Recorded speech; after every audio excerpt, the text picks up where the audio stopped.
now we are dealing with our fourth part, that is security. तो security के case में we have few topics. First topic is digital personal data protection bill. तो ये जो digital personal data protection bill है ये already present किया जा चुका है पार्लियामेंट में 2020 में. तो ministry of electronics and information technology, that's basically MeitY ने इसका ड्राफ्ट रिलीज़ किया है. और ये न्यूज़ में इसलिए है क्योंकि जो बिल है एक comprehensive legal framework governing digital personal data protection in India. तो अभी बेसिकली इंडिया में सच कोई लॉ है नहीं, ठीक है. तो the bill seeks to provide for processing of digital personal data in a manner that recognize both right of individuals to protect their personal data and need to process it for lawful purposes. अगर हम government draft bill की बात करें तो 2018 में justice Shri Krishna committee setup की गई थी मेती के थ्रू, ठीक है. 2019 में what happened that government has made revision to the draft, ठीक है. डेटा प्रोटेक्शन बिल 2019 में उसका किया. Bill refer to a joint committee of both the houses. So 2021 में क्या किया, जॉइंट कमेटी ने अपनी रिपोर्ट दी और उसमें डेटा प्रोटेक्शन बिल के बारे में मेंशन किया. And citing extensively changes made to 2019 bill, government new personal data protection bill के लिए उन्होंने किया. तो बहुत ज़्यादा चेंजेस चाहिए थे तो उन्होंने कहा कि नया बिल ही बनाओ. इसको बहुत माइनर चेंजेस नहीं है, काफ़ी ज़्यादा चेंजेस चाहिए. तो अभी उन्होंने कर दिया है. अब इसके बारे में अगर हम बात करें तो इसके फीचर्स क्या क्या हैं. Notice and consent, like it contemplates seeking prior consent of data principal which should disclose description of personal data sought and purpose of processing it. कि इसकी क्या प्रिंसिपल का आप कंसेंट लो. जो डेटा प्रिंसिपल है मे गिव, मैनेज, रिव्यू और withdraw her consent from the data fiduciary. Fiduciary वो होते हैं जिनके थ्रू ये मैनेज होता है, ठीक है, कि फिड्यूशरी कैपेसिटी में है, ठीक है. तो डेफिनेशन क्या है under this bill. Data principal that we know कि इंडिविजुअल जिसका डेटा कलेक्ट हो रहा है, प्रिंसिपल हो गया वो जो पर्सन है. डेटा फिड्यूशरी हो गया कोई भी एंटिटी, मतलब it can be an individual, it can be an company, it can be a firm और a state which decide purposes and means of processing of an individual personal data, ठीक है. Consent manager होगा इसमें एक. Consent manager shall be registered entity, ठीक है. Personal data that is the data we know कि individual का कुछ डेटा है. और child means an individual who has not completed 18 years, तो उसका डेटा कैसे प्रोटेक्ट करना है. Then data means a representation of information, facts, concept, opinion और instructions in manner suitable for communication, interpretation और प्रोसेसिंग बाय ह्यूमन्स और automated means. Person means any individual, HUF, company, firm, association of a person, body of individuals and state and every artificial judicial person, ठीक है. तो इसके अंदर क्या obligation है कि फिड्यूशरी को क्या करना पड़ेगा, इंश्योर करना पड़ेगा कि डेटा प्रोसेस्ड है, स्टोर्ड है, इरेज्ड है in a safe and proper manner. Bill imposes some responsibility दी है बिल ने जो अभी तक नहीं थी, कि अगर कोई ब्रीच होगा डेटा फिड्यूशरी का वो इन्फॉर्म होगा बोर्ड को एंड डेटा प्रिंसिपल को. डिलीशन होगा पर्सनल डेटा का once purpose for collection is no longer served, ठीक है, कि भाई अब कोई मतलब नहीं बनता तो उसको डिलीट कर दो. And retention is no longer necessary when every fiduciary must appoint a DPO, that is data protection officer.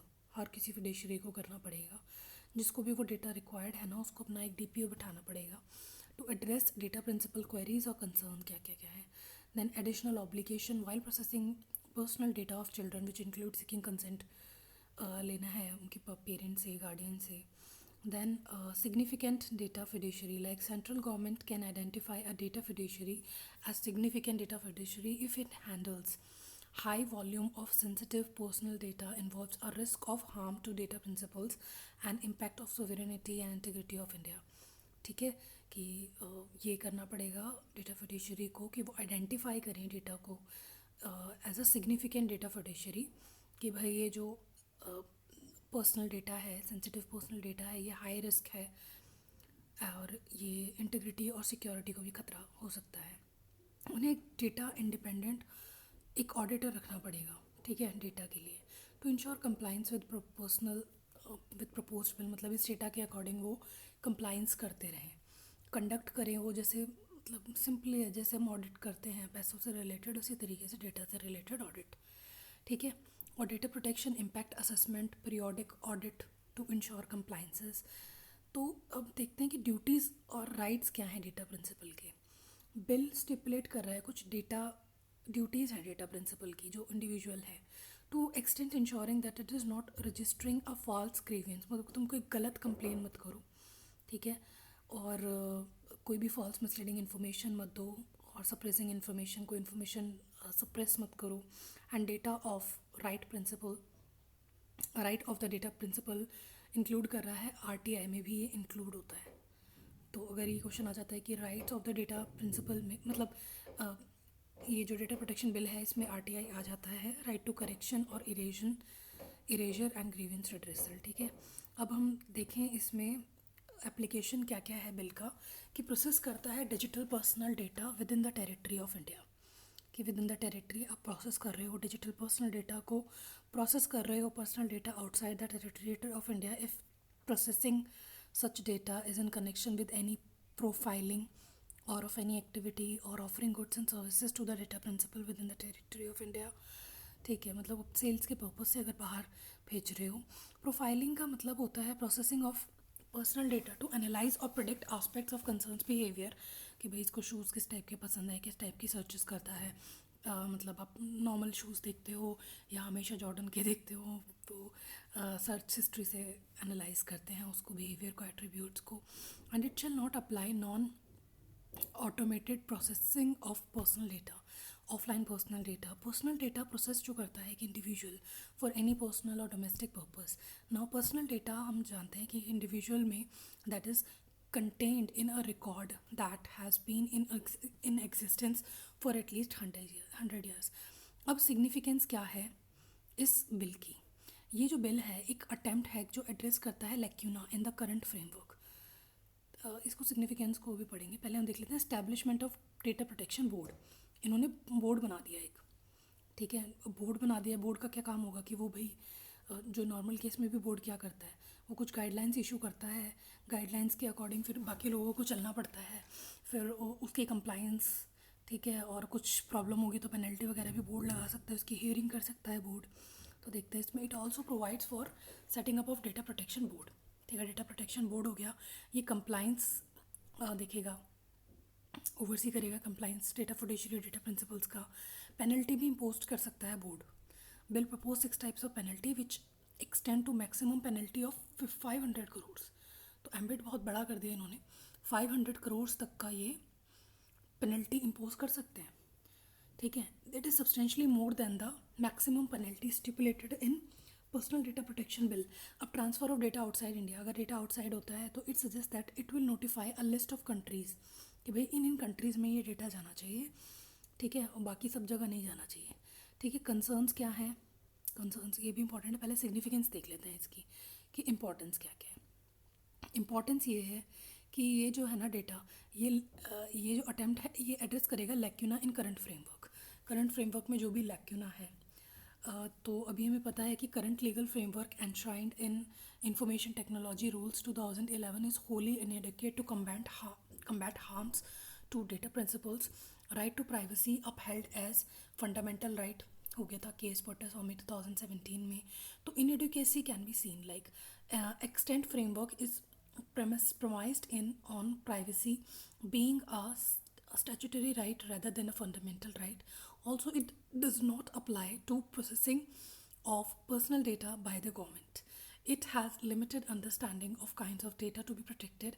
Also, it places scant obligation on data fiduciary, which moreover can be overridden by contract. There are only minimal consequences of data fiduciary for breach of these obligations. What all are the condensed legislation? Like while providing versions of proposed legislation were dense and voluminous, जो previous versions थे बहुत ज़्यादा voluminous थे, बहुत ज़्यादा densed थे। तो अभी जो कंसर्न्स हैं वो कंसर्न्स ये हैं कि सॉरी अभी जो है वो कंडेंस्ड है, ठीक है मैं उसको देख लूँगी। Condense legislation while previous versions of the propose legislation, बहुत ज़्यादा पहले बल्कि हुआ करता था, अब उसको थोड़ा कंडेंस कर दिया है, कंसाइज कर दिया है, ठीक है। एंड नाउ ट्रांसपेरेंट रजीम है जो बिल हमेशा सीख करता है, एक introduce some transparency in the current system. तो usage of personal data by organisation must be done in a manner that is a lawful, fair, transparent to individual concerned, and it empowers individuals concerning the linguistic diversity of India.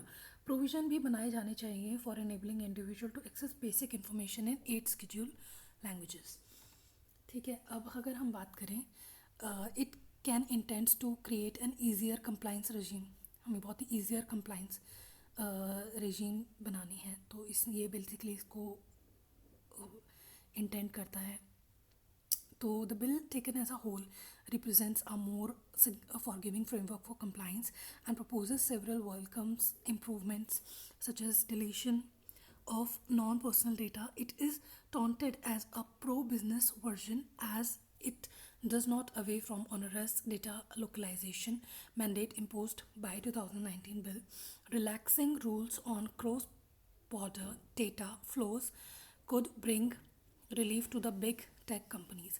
Others, like an important addition to data principles, is that it recognized the right to post-mortem privacy, which was missing from Personal Data Protection Bill in 2019. तो पहले क्या था, पहले ये था कि एक important addition इन्होंने कर दिया है जिससे right to post mortem privacy which was not there earlier.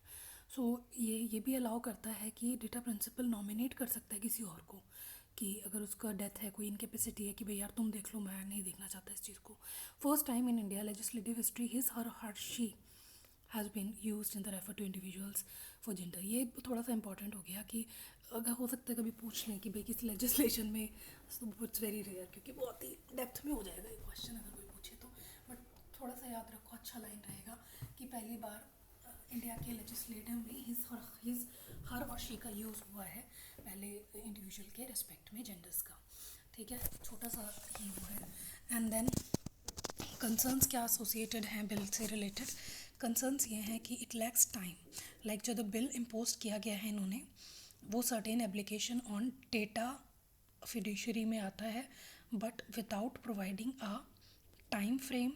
Some examples include lack of deadline for deleting personal data, ठीक है, डेडलाइन नहीं है कि भाई कब आपको डिलीट करना है वो, ठीक है। Lack of timeline for board to adjudicate on complaint, ठीक है। No deadline for data fiduciary to erase personal data once intent purpose is served.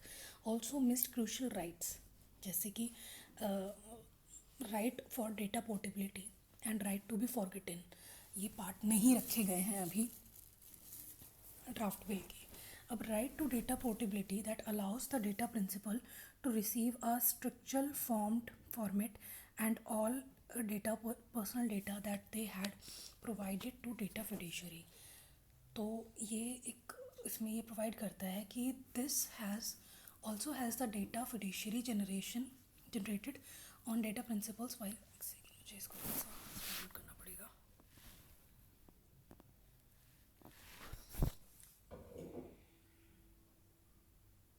ठीक है। It also has data and data fiduciary generated on data principles while processing for provisions of its services. थोड़ा सा complicated लिखा हुआ है unnecessarily, ठीक है। Data that data fiduciary and data to be forgotten allows the principal to ask data fiduciary to stop the continuing disclosure of his personal data कि भाई आप अब इसको forgotten कर दो, ठीक है। वाइड डेफिनेशन है, like once the major concern is vast definition from public interest for contemplating deemed consent, ठीक है। The definition caused any fair and reasonable purpose and appearing to be giving data fiduciary as a wide gamut दिया हुआ उन्होंने, ठीक है, थोड़ा सा wide कर रखी है इन्होंने definition, it's a good thing. Also क्या चीज़ इन्होंने कर रखी है कि जो ये डेफिनेशन है ये एनी फेयर और रीजनेबल पर्पस को एड्रेस करती है, appears to be giving data fiduciary, ठीक है। ऑल्सो यूनियन गवर्नमेंट ने क्या किया है, पावर है उनके पास to specify fair and reasonable, कि भाई फेयर एंड रीजनेबल में ये चीज़ आ जाती है। जैसे वही उन्होंने थोड़ा सा वाइड एम्बिट किया हुआ है ना, कि बेसिक स्ट्रक्चर हम बताएंगे क्या है टाइम टू टाइम। तो इसी तरीके से इन्होंने थोड़ा सा वाइड स्कोप छोड़ दिया है कि यूनियन गवर्नमेंट स्पेसिफाई कर देगी फेयर और रीजनेबल किसको बोलते हैं। ठीक है, अब composition powers of the board. अब इस केस में क्या है कि जो बिल है वो स्पेसिफाई नहीं करता कि actual composition strength of the board which has been raised about reduced independence of the proposed board. तो लिमिटिंग पेनल्टीज हैं, like bill seems to focus on the severity of non-compliances, also not the non-compliance itself, like it states that if non-compliance is not significant, board ये choose कर सकता है कि वो close करे inquiry and remedial measure will be taken only in case of non-compliance is significant। अब data protection का अगर हम देखें तो इसमें अदर जोग्राफीज़ क्या क्या आ जाती हैं, EU model, US model, China model. तो बेसिकली 3 इसमें मॉडल हैं। ठीक है, अब अगर हम कॉम्पोजिशन की बात करें तो बिल का हमने देख लिया था कि actually bill does not expire actual composition क्या है, तो ये रिड्यूस इंडिपेंडेंस कर देता है प्रोड्यूस्ड बोर्ड की।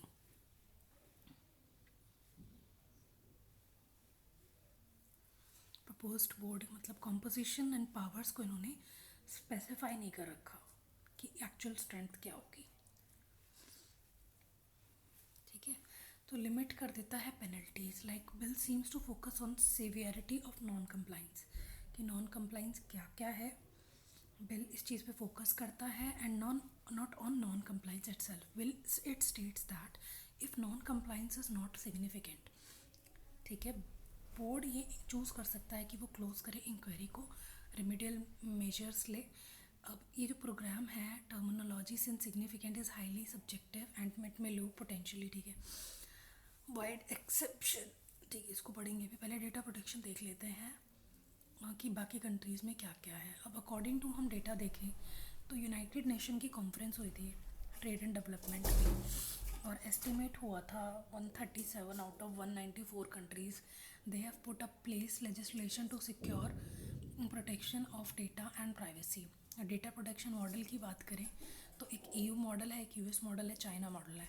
EU मॉडल में क्या है कि इन्होंने टेम्पलेट किया हुआ है for the most legislation drafted around world, like right to privacy is backed by comprehensive data protection framework which applies to processing of personal data by means of both government and private entities। ठीक है, exemptions भी इन्होंने दिए हुए हैं जैसे national security, defence, so on. तो ये जो है एक्सक्लूजन है इस पेरिफेरी का। अगर हम US मॉडल देखें तो privacy protection is largely defined as liberty protection focused on the protection of individuals personal space from the government. ये व्यू होता है somewhat narrow in focus because it enables collection of personal information as long as the individual is informed of such collection and use. तो China में क्या होता है कि China laws जो है वो न्यू राइट है, basically it seeks to prevent misuse of personal data, requires business data to be categorised by levels of importance and put new restrictions on the cross border. तो ये new cross border के ऊपर थोड़ा सा restrictions provide करता है। तो wide side of exception का अगर हम देखें तो ये सेंट्रल गवर्नमेंट को अलाउ करता है कि आप एग्जेम्प्ट करो कोई भी data fiduciary from any provision of the draft bill. Also जो गवर्नमेंट क्या कर सकता है, can have exemption from most of the data protection obligation if processing is undertaken in the interest of prevention, detection, investigation और any offence और any other contravention of any law. तो government क्या कर सकती है, एग्जेम्पशन ले सकती है most of the data protection obligation पे। ठीक है, अगर वो इंटरेस्ट है प्रिवेंशन का, डिटेक्शन का, इन्वेस्टिगेशन का, ठीक है, तो गवर्नमेंट क्या कर सकती है, एग्जेम्पशन ले सकती है। अब अदर क्या है इसमें, it appears to be either postponing और delegating much of the complicated yet important issues by simply adding as may be prescribed. So it is just 30 clause compared to more than 90 in the previous one, mainly because of the operational details have been left to subsequent rule making। अगर हमें bill का जैसे पता है कि ये envisage करता है penalties of non compliance, there is no provision permitting data principals to claim monitoring compensation for breach of provisions of the law। Conclusion देखें, it is expected that several provisions of the law will be given teeth and operationalized by subordinate legislation like rules to bills and other executive order. Further, since the bill is open for public comments, rightful concerns must be shared by all stakeholders with the government. अब अगर इसमें हम देखें data driven innovation and privacy, तो data is a new oil we know, ठीक है. Data driven innovations होने वाले हैं फ्यूचर में and new source of growth है ये जो डेटा है.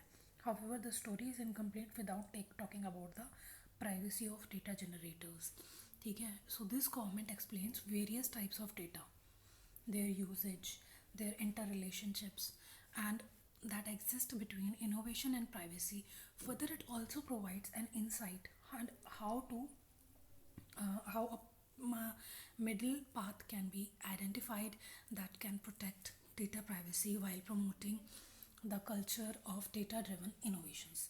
ठीक है. अगर हम बात करें टेररिज्म की एंड मनी लॉन्ड्रिंग की, तो ये रिसेंटली न्यूज़ में है because third ministerially countering financing terrorism हुई है, no money for terror conference हुई है और ये न्यू दिल्ली में हुई है by ministry of home affairs के थ्रू, ठीक है. तो जो ये no money for terror finance, no money for terror, ठीक है, स्टार्टेड इन 2018. ये इनिशिएटिव था फ्रेंच गवर्नमेंट का, ठीक है. तो इंडिया का नहीं है, फ्रेंच गवर्नमेंट का है. ये ऑफर करता है platform for participating nations and organisations to deliberate on effectiveness of the current international regime on counter financing of terrorism, ठीक है. 2019 में क्या हुआ था, कॉन्फ्रेंस हुई ऑस्ट्रेलिया में. It was to be held in India in 2020 but ये postpone हो गई तो कोविड-19 पेंडेमिक के थ्रू. अब नाउ इसमें टेररिज्म एंड मनी लॉन्ड्रिंग के केस में क्या होता है कि टेररिज्म में भी नो कि कोई भी अनलॉफुल यूज़ है फोर्स का, वायलेंस अगेंस्ट पर्सनस है, प्रॉपर्टी है, इंटीमीडिएट और कोहेरेंस है गवर्नमेंट का और उसकी सिटीजन्स का, तो फर्दर पॉलिटिकली और सोशली ऑब्जेक्टिव है. मनी लॉन्ड्रिंग क्या है, एक प्रोसेस है of making the proceeds of criminal activity appearing to have been legally obtained. Money laundering क्या है, एक साइकिल है कि हमने डर्टी मनी ली और उसको क्लीन मनी में कन्वर्ट कर दिया, ठीक है. हमने फाइनेंशियल सिस्टम में डर्टी मनी को पुट किया, ट्रांसफ़र द मनी एक एक्स बैंक से वाइफ बैंक की तरफ गया और अब हमने उसको क्लीन मनी को कर दिया. थोड़ा सा बस हम ये कर सकते हैं, इसमें पूरा इतना डिस्क्राइब भी ना करके we can just simply explain dirty money को क्लीन करके मनी लॉन्ड्रिंग इसको बोल दिया. What is the linkage between terrorism and money laundering? It's a very high linkage, क्योंकि वो जो अमाउंट होता है वो टेररिज्म के लिए यूज़ होता है. Similar activities and a clear similarity can be identified between financing and money laundering, like as in both cases efforts are being made to hide the fund from the scrutiny of state authority. Like according to an estimate by an IMF, the World Bank, criminal around the world laundered around 2 to 4 trillion dollars every year. 2 to 4 trillion dollars, ठीक है. Symbiotic relationship है, like money laundering establish करता है channels of illicit funds over a period of time. Terrorist and other criminals alike exploits these channels to create wealth, and laundering channels legalized these proceeds. like criminal activities हुई, proceeds of crime हो गया, money laundering process में आ गया, disguised money हो गया, unlawful funds के लिए use कर दिया, lawful source भी हो गया. टेररिस्ट एक्टिविटीज़ ने टेररिस्ट फंड किया, लॉफुल अनलॉफुल कर दिया, देन डिस्गाइज्ड मनी चली गई मनी लॉन्ड्रिंग के प्रोसेस में, process of crime, criminal activities बढ़ गई. अब सिम्बायोटिक रिलेशनशिप कैसे है कि मनी लॉन्ड्रिंग स्टैब्लिश करता है चैनल ऑफ इलिसिट फंड, ठीक है. चैनल ऑफ इलिसिट फंड को वो करता है over a period of time. Terrorist and other criminals alike exploit these channels to create wealth, and laundering channel legalize these proceeds. अब distinction क्या है terrorism और मनी लॉन्ड्रिंग में कि जो ओरिजिन हुआ है फंड का can also be legitimise in case of terror financing but not in case of money laundering. अगर हम एग्जांपल दें members of the terror organisation का, यूजुअली न्यू कमर्स और obtained through abuse of non organisation. इसमें method of moving terrorist fund like transfer through banks, money value transfer system and physical transportation of cash and new method. like अगर हम बात करें terrorism financing through banking sector is a very small, often can be difficult to distinguish from the large number of legitimate financial transactions undertaken each day. अब remittance की बात करें कि primary financial institution जिसके थ्रू कंज्यूमर एंगेज कर सकता है cross border fund में ट्रांसफ़र एक्टिविटी में, cash continues to be prevalent aspect in terrorism, terrorist operation through smuggling, also illicit trade in commodities हो गया जैसे oil, charcoal, diamond, gold, narcotics, ये अनेबल करते हैं कैश इकोसिस्टम में। न्यू मेथड्स क्या क्या हैं? Use of new financial technologies like virtual assets जैसे हो गया crypto currency, wallets, and what all are the efforts that have been made to counter terror financing, like UNSCR resolution हो गया 1200, ठीक है, UNSCR resolution 1373 formed a bedrock of financial sanctions regimes on the terrorist organization and individual. Delhi declaration हो गया of counter terrorism committee हो गया of the UN Security Council was unanimously adopted on countering the use of new emerging technology for terrorist purposes. Now financial action task force की अगर हम बात करें, global money laundering and terrorist financing watchdog हो गया, the inter government body sets international standards that aims to prevent these illegal activities and the harm they cause to society. अगर हम बात करें टेररिज्म की, प्रिवेंशन ब्रांच है इसमें of United Nations office on drug and crime, works on the legal aspects of countering and financing of terrorism. अगर हम United Nations की बात करें, office on the counter terrorism leads to coordinate and all of UN approach to prevent and counter terrorism and violent extremism. अब India's का national, अगर terror financing की बात करें, नेशनल इन्वेस्टिगेशन एजेंसी इसमें आ जाती है, NIA। It's a federal agency basically, it's established by Indian government to combat terror in India. Unlawful activities prevention है UAPA, मतलब anti terror legislation that seeks to designate an individual as an terrorist. National intelligence grid है इसमें, net grid, तो ये भी एक conceived or enable intelligence है sharing to enhance India's counter-terror capabilities. India has proposed a permanent secretariat to coordinate bid to fight terror fund. like overall approach है beyond border cooperation is basis of the counter-terroring funding at the global level. Like what are the challenges in countering terror financing? किस तरीके से, मतलब क्या challenges आ रहे हैं कि हम उस terror financing को counter नहीं कर पा रहे हैं? तो weakness है हमारी international level पे, ठीक है। Inadequate customer identification policies by bank की, इनएडुकेट कस्टमर्स आइडेंटिफिकेशन है, ठीक है। लैक ऑफ पॉलिटिकल विल थोड़ा सा हो गया ये, हालांकि पॉलिटिक्स इसमें काफ़ी कंट्रीब्यूट करती है। लैक ऑफ कोलैबोरेशन हो गया, नॉन कैश मेथड हो गया। तो पहले वीकनेस ऑफ इंटरनेशनल लेवल कैसे है कि lack of coordination between international organisation and a huge burden of legislation created on individual countries, ठीक है। इनएडुकेट कस्टमर मतलब भी बहुत ही बर्डन क्रिएट कर देता है इंडिविजुअल कंट्रीज़ के ऊपर, और कोऑर्डिनेशन नहीं है, ये तो बहुत ही बड़ी प्रॉब्लम है क्योंकि कोऑर्डिनेशन है नहीं मोस्टली कंट्रीज़ में, ठीक है। तो inadequate customer identification policies by bank like at a lower level, overall compliance in this area is it contradicts the culture of banking which is that of gaining clients, ठीक है। तो low level of overall compliance, ठीक है। Lack of political will like absence of strong political commitment at the level of policy making legislator is a significant hindrance to development and supplement to the robust, ठीक है। कोई lack of collaboration नहीं है, like countries fail कर जाती हैं enhance mutual legal assistance, information sharing and cooperation with national sectors and also those of cross border.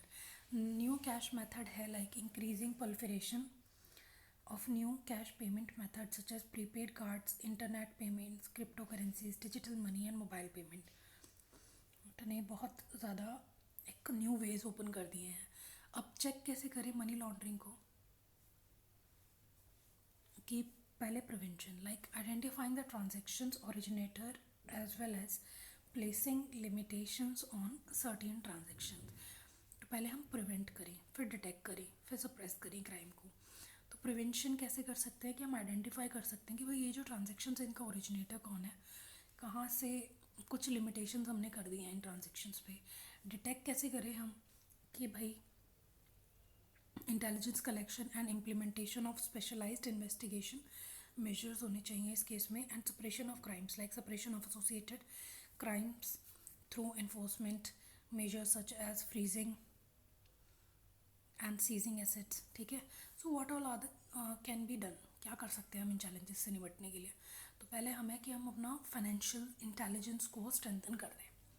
ठीक है, accurate and well linked financial intelligence can reveal the structure of terrorist group and also the activities of individual terrorist. ठीक है, financial intelligence from a private sector should also be incorporated to foil terrorist acts. International cooperation जैसे हो गया, international cooperation between law enforcement authorities as a sine qua non and for combating. International cooperation कर देना अगर हम कि भाई law enforcement authorities ने अपने बीच में कॉपरेशन बिठा दी है for combating this includes actionable intelligence sharing among international actors. ठीक है, ये तो है ही। इन्वॉल्वमेंट कर दे फाइनेंशियल और बैंकिंग सेक्टर का, collaboration and information exchange between the financial sector and authorities. ठीक है, एंड टेक्निकल एप्लीकेशन कर दें like threat of money laundering supported by emerging technologies need to be address with equally advanced mechanism. Big data हो गया, artificial intelligence हो गया। Taking making provisions proportionate, adding measures like confiscation of a property in penal provisions would increase the deterrence quotient for the management of। ठीक है, crowd management देख लेते हैं। Crowd management में डिड यू नो में आ रहा है कि मोरबी एक मेजर हब है स्मॉल एंड मीडियम इंडस्ट्रीज़ का एंड इंडियाज सेरेमिक फैक्ट्री का। Around 70% of India ceramics are produced in Morbi. ठीक है, तो ceramic tiles manufactured here are exports to Middle East, East Asian so on. चलो ठीक है, इसमें हम देख लेते हैं क्राउड मैनेजमेंट क्या है। कि रिसेंटली ट्रेजेडीज़ हुई हैं साउल में, साउथ कोरिया में and Morbi in Gujarat have put crowd and there management under spotlight. क्योंकि साउल क्राउड ट्रेजेडी हुई है was a classic case of crowd crush or collapse in which more than 150 people has died celebrating Halloween। ठीक है, तो crowd crush can occur when too many people push into a confined area either on the way of trying to get out. People can be squeezed to such an extent that they are no longer inflate their lungs and their risk of comprehensive asphyxiation। ठीक है, crowd management किस तरीके से ज़रूरी है कि crowd management का मतलब है कि public security practices in which crowds are manage to prevent the outbreaks of crowd crushes. होता ही है, ठीक है, एक के ऊपर एक चढ़ गया, कुछ क्राउड क्रश हो गया, फ्रीज हो गया, फाइट हो गए, राइट्स हो गए। ठीक है, देन असेंबली, प्रोटेस्ट और डेमोन्स्ट्रेशन इज डिस्पर्ड।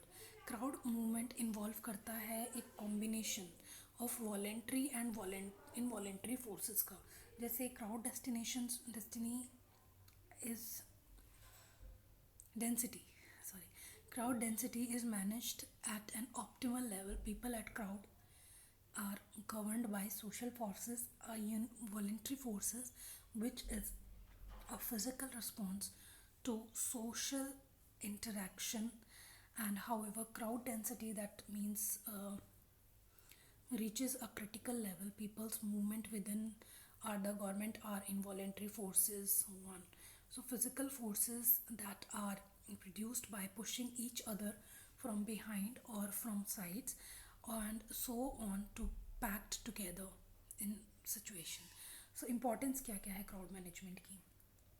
पहले तो हम प्रोजेक्ट इंफ्रास्ट्रक्चर देखें, फिर हम देखें कि ensure better organisation to avoid confusion among crowds. Avoid करें हम स्टैम्पेड्स को, राइट्स को, मास गैदरिंग इवेंट्स में। देन हम प्रमोट करें safety and security for all attendees at the event. What all are the disaster associated with crowd? पहले तो structure fail हो सकता है, फायर हो सकती है, ठीक है, electricity, security, poor coordination between stakeholder and crowd behaviour. तो स्ट्रक्चर फेलियर किस तरीके से, due to structural collapse of barricades, poor guard railings, difficult terrain, absence of emergency exit, unauthorised constructions.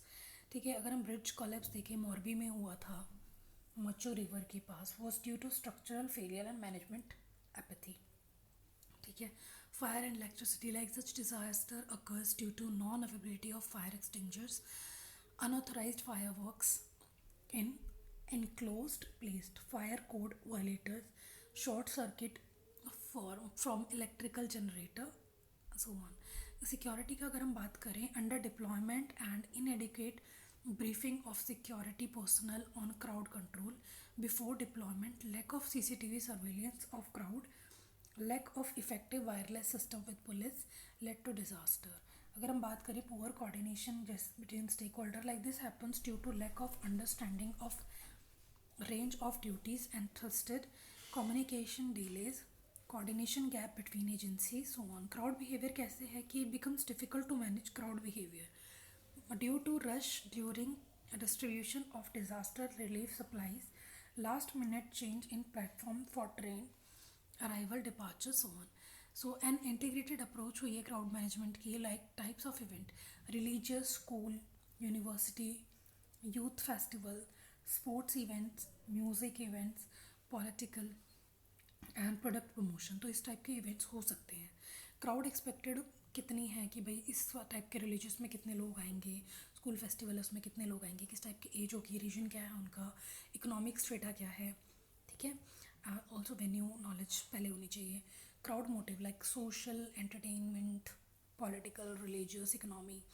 तो क्राउड मैनेजमेंट दैट मीन्स कि capacity क्या है, planning, risk assessment, then improved prepared planning, incident response, capacity building, venue कहाँ पर है, venue की location, public private capacity कितनी है, अदर स्टेक होल्डर क्या ऑब्जेक्टिव है, लोकल्स, NGO, ये सब भी आ रहे हैं क्या, मतलब सब चीज़ पूरा देखना पड़ेगा। What all are the national disaster movement authority guidelines on crowd management. तो नेशनल डिज़ास्टर मैनेजमेंट अथॉरिटी ने NDMM ने कुछ गाइडलाइंस दी हैं क्राउड मैनेजमेंट के ऊपर, जैसे कि पहले आप प्लानिंग कर लो, फिर आप रिस्क एनालिसिस कर लो, फिर आप इमरजेंसी रिस्पॉन्स प्लान बना लो, फिर आप सेफ्टी एंड सिक्योरिटी मेजर कर लो, फिर आप health and hygiene and medical services को ध्यान दो, फिर इंफॉर्मेशन मैनेजमेंट एंड डिसमिनेशंस पे ध्यान दो। जैसे कि आप टाइमली जैसे आप डिटेल्ड अंडरस्टैंडिंग करो on event, venue, visitors and stakeholders पे।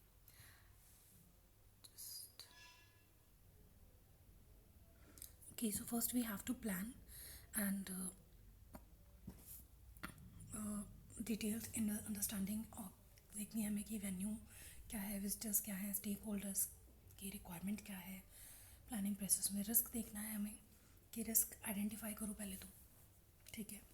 Then foreseeable hazards like stampede, evaluating the risk associated with them. Formulate करनी है हमें mitigation strategy to ensure safety of visitors. Emergency response plan बनाना है। Plan should be formulated including alert mechanism, early warnings, resource mobilisation, media management, information dissemination in case of unforeseen incidents, safety and security measures like barricades, roadblock, fencing. It may be deployed in targeted areas to control the flow of pedestrians, hostile groups and vehicles. Health and hygiene का हमें ध्यान रखना है कि mass gathering need to consider crisis situation for planning their resources, need to deploy mechanism for awareness creation, ensure availability of trained staffs, kits, ठीक है। Emergency life saving medicine, ठीक है। इन्फॉर्मेशन मैनेजमेंट करना है, लाइक टाइमली इन्फॉर्मेशन मिल जाए, exchange between stakeholders, management, government, administration, security agencies को, NGOs को, मीडिया को, ताकि इंश्योर करें क्राउड के गैदरिंग इवेंट्स को run smoothly and successfully without any incidents. What can be done to improve this crowd management? पहले technology, like use of information and communication technology like remote sensing and Government of India, GIS, etc. will improve the crowd experience and crowd control. Also training, like training crowd management personnel, providing instructions on normal and emergency crowd management, conduct करना है हमें mock drills. ठीक है, role of media क्या है? Media can keep a wait watch on anti social elements, highlight suspected anti social activities to avoid crowd disasters and restoring peace and harmony. Also हमें infrastructure पे ध्यान देना है, जैसे असेसमेंट कर लिया हमने, कैरिंग कैपेसिटी क्या है वेन्यू की, infrastructure should be carried out along with planning for over attendance and addressing infrastructural gap to avoid mishaps. Okay, now news in shorts में अगर हम देखें, क्रिटिकल इंफॉर्मेशन इंफ्रास्ट्रक्चर, हेयर हमें पता लगा है कि सेंसस है इंडियन पॉपुलेशन रजिस्टर्स डेटाबेस, और इसमें नोटिफाइड हुआ है क्रिटिकल इंफॉर्मेशन इंफ्रास्ट्रक्चर। तो CII, that is notification means any tampering. ठीक है, कोई भी हमने टैम्परिंग की है, अनऑथराइज्ड एक्सेस किया है data associated with the census application, national population register database का और data centres of register general of India का, ये पनिशेबल होगा पर्सन 10 साल के लिए। ठीक है, तो central critical information infrastructure also known as critical infrastructure refers to physical और साइबर बेस्ड सिस्टम। तो फिजिकली और साइबर बेस्ड सिस्टम का ये क्रिटिकल इंफ्रास्ट्रक्चर है, in capacitization or destruction of which shall have debilitating impact on national security, economy, public health और safety। तो critical information infrastructure जो है वो डिक्लेयर किया गया है गवर्नमेंट के अंदर, section 70 of information technology act 2000। Threats क्या क्या है क्रिटिकल इंफॉर्मेशन के? इंक्लूड करता है natural earthquakes, tsunami, human cause terrorism, economic exponent and accidental power grid, safety system failure, so on. तो मेजर्स क्या क्या लिए गए हैं to protect critical infrastructure? Here national critical information infrastructure protection centre, ठीक है, is a nodal agency of taking such measures to protect critical information systems. Indian Computer Emergency Response Team is a nodal agency of responding to computerized security incidents. अब इसमें national cyber security भी आ जाता है, जो coordinate करता है different agencies से national level पे साइबर सिक्योरिटी मैटर्स पे related, and cyber security policies 2013 की इसमें बिल्ड होती हैं, और वो एक secure and resilient cyber space provide करती हैं। क्रिटिकल इंफॉर्मेशन इंफ्रास्ट्रक्चर है क्या? तो इसमें ट्रांसपोर्टेशन होता है पहले, पावर और एनर्जी का, telecom, government, banking and financial insurances के लिए, banking financial services and insurance के लिए, स्ट्रेटजी एंड पब्लिक एंटरप्राइजेस के लिए। नाउ अगर हम देखें इंटरनेशनल काउंटर रैंसम इनिशिएटिव, तो counter ransom initiative it is in the face of enhanced ransom attacks globally, counter ransom initiative is basically decided to deepen its institutional collaboration हुआ है। ये जो काउंटर रैंसम इनिशिएटिव है ये 36 countries का grouping है, India भी इसका पार्ट है, और ये European Union that aims to disrupt ransomware attacks and ये स्ट्रेंथन करता है इंटरनेशनल साइबर सिक्योरिटी एजेंडा। तो इंडिया हमें पता है लिथुआनिया के साथ लीड्स करता है network on resilience group, working group of counter ransom initiative.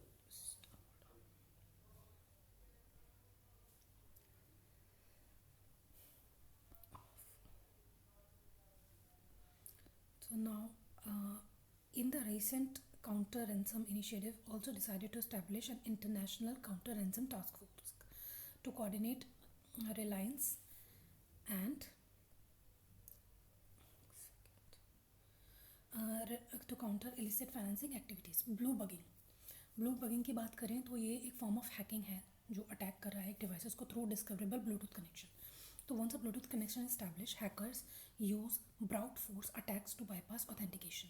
ठीक है, इसमें ऑथेंटिकेशन नहीं होता और वो एक ब्रूट फोर्स को यूज़ करते हैं। Once a device is blue tagged, a hacker can listen to calls, read भी कर सकते हो, मैसेजेस को भी सेंड कर सकता है, स्टील और मॉडिफाई कॉन्टैक्ट भी कर सकता है। प्रिवेंट के लिए हम ब्लूटूथ को टर्न ऑफ रखें जब ये यूज़ में नहीं है, और limited use of public wifi का हम रखें, क्योंकि पब्लिक वाईफाई से it's high chances that it can be in our phone. ठीक है, अब देखते हैं हम हाई एनर्जी लेज़र सिस्टम क्या बोलता है।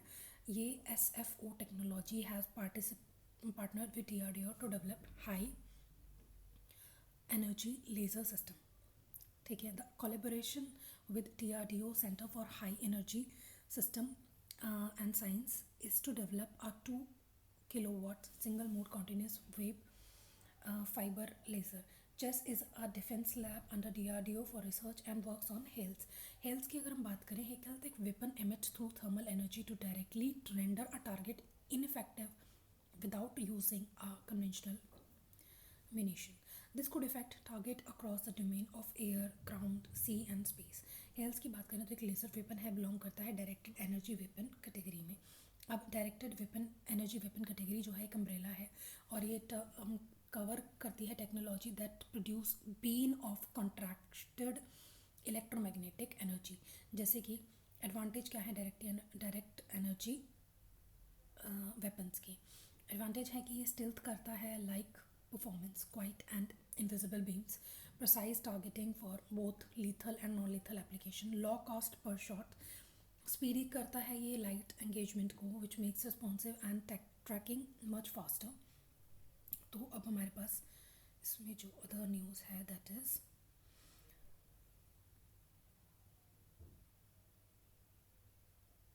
तो ये तो वेपन है इंडिया का, इट्स डायरेक्टली रिस्ट्रिक्टेड बाय रन गाय रे. ठीक है. अदर प्रोजेक्ट किलो एम्पायर, Russia, Germany, United Kingdom, Israel have must direct energy weapons.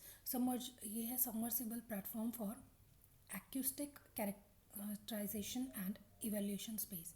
ये एक स्टेट ऑफ द आर्ट है जो टेस्ट करता है इवेल्यूएशन फैसिलिटी को, जो लॉन्च हुई है DRDO के थ्रू सोलर सिस्टम में, डेवलप्ड बाय इंडियन नेवी. ठीक है. Sonar sound in navigation and ranging is basically helpful for exploring and mapping oceans because sound wave travel farther in water rather than to radar and light waves. Space क्या है? एक one of kind facility है in world में जो कि specially designed है submersible platforms का, which can be lowered up to depth of 100 meters. Space will be mainly utilized for evaluating sonar system, allowing for quick deployment and easy recovery of scientific packages such as sensors and transducer. ठीक है. अब हम इसमें Rohini 200 rocket को देख लेते हैं. तो ये रोहिणी 200 रॉकेट जो है ये साउंडिंग रॉकेट है इसरो का, जो रिकॉर्ड हुआ है 200 consecutive successfully flights के थ्रू. यानी कि sounding rockets that are used by scientific community for carrying out experiments on meteorology and astronomy and similar branches of space physics. ठीक है. फर्स्ट साउंडिंग रॉकेट है to be launched from India was American Nike Apache in 1963. ISRO launched its new version Rohini 75 in 1967. तो Rohini 200 is a solid motor powered expendable rocket है and ये capable है of climbing up of to height of 770 meters bearing payload designed to study upper atmosphere. अब exercises क्या क्या है news में? जैसे हम बात करें Indo specific Endeavour, like in a maritime partnership, exercise involve करती है रॉयल ऑस्ट्रेलियन नेवी को और इंडियन नेवी को. ठीक है. इंडो पैसिफिक एंडेवर तो रॉयल ऑस्ट्रेलियन नेवी हो गई और इंडियन हो गई. गरुड़ा शक्ति. ठीक है. Garuda Shakti a joint training exercise. Garuda से हमें देखना चाहिए क्योंकि इंडोनेशिया का जो एयरप्लेन है उसको गरुड़ नाम से, तो गरुड़ा शक्ति इंडिया और इंडोनेशिया क्या हो गया. ठीक है. तो इंडो पैसिफिक एंडेवर 200 हो गया, मैरीटाइम एक्सरसाइज पार्टनरशिप हो गई रॉयल ऑस्ट्रेलियन नेवी और इंडियन नेवी का. गरुड़ा हो गया इंडियन एंड इंडोनेशिया का. ठीक है. Note Garuda is joint air force. ठीक है, हो गया. Garuda is a joint air force exercise between India and France.